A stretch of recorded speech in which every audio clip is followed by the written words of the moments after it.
Welcome to St. Joseph's Catholic Church in Wilmette, Illinois. St. Joseph's was founded in the year 1844, and it is part of the Archdiocese of Chicago. It is one of 355 or so parishes of the Archdiocese of Chicago. And today we're going to talk about the season that we call Advent. The word Advent means coming, and it has at least two meanings. The first meaning of Advent refers to the coming of Christ 2,000 years ago. Our Lord Jesus Christ was born in a particular place at a particular time. He was born in Bethlehem in what is now Palestine, Israel, and that happened 2,000 years ago. So that's the primary meaning of Advent, but Advent also has another meaning in terms of coming, because Christ is meant to come into our hearts. Catholics are always celebrating beginnings. We celebrate baptism. We celebrate the civil New Year on the 1st of January. We celebrate the opening of school and religious education. We're always celebrating beginnings. But the beginning of the church year is seen as the first Sunday of Advent. And by the church year, I mean the 365 days of the year, but starting 4 weeks before Christmas, and those 365 days are meant to be seen as a spiral staircase. So those of us who are a little bit older, we repeat that spiral each and every year. And as we climb the spiral, we come closer and closer to the kingdom of heaven, with God's help, of course. Christmas is what is called a fixed feast. It is always held on the 25th of December. Now, if we look at the Gospels, if we look at the Bible, our Lord never said, "Throw me a birthday party." He never said, "Celebrate my birthday each year." So we do this not only to honor Him, although He didn't ask for it, but we do this to remind ourselves of the fact that Jesus came to this earth to teach us a better way of life. So Christmas is always a fixed feast. Easter is always what we call a movable feast. Easter Sunday is always, in the Catholic Church, the first Sunday after the first full moon after the spring equinox.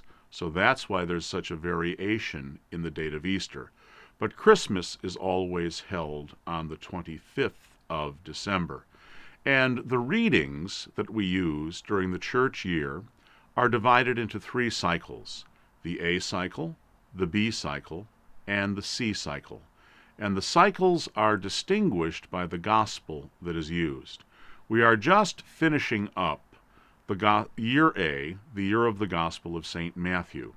We are entering year B, which is the Gospel of St. Mark, and then next year will be year C, which is the Gospel of St. Luke.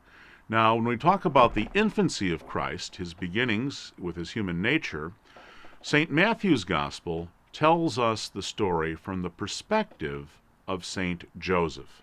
So Matthew has Joseph the dreamer. St. Joseph, the foster father of Jesus, is warned in a dream about the persecution of Herod.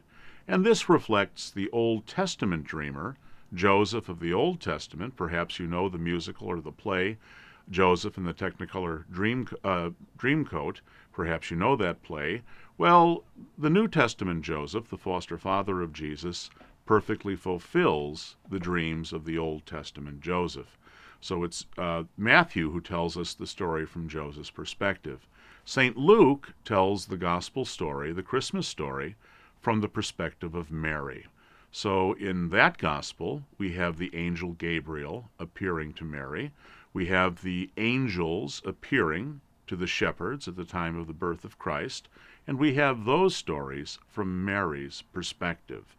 This time of Advent, this particular year, 2011, is a full season of Advent. Christmas falls on Sunday this year, so we have a full 28 days of the Advent season. The first 2 weeks of the Advent season concentrate, surprisingly, even though it's the beginning of the church year, the readings concentrate on the end of the world. what's going to happen when time winds down. The last 2 weeks of the Advent season focus on the familiar characters of the Christmas story. The readings focus on Joseph and his relationship with Mary. They focus on Mary. They focus on Zechariah and Elizabeth, and of course on Christ himself. So we have this gradual shift from the end of time to the beginning of time. And again, the season is meant to be a reminder of the great events of the past that are coming to life again today in our own personal lives. So we hope that you will enjoy the Advent season. Please come and join us here at St. Joseph's, and we look forward to seeing you.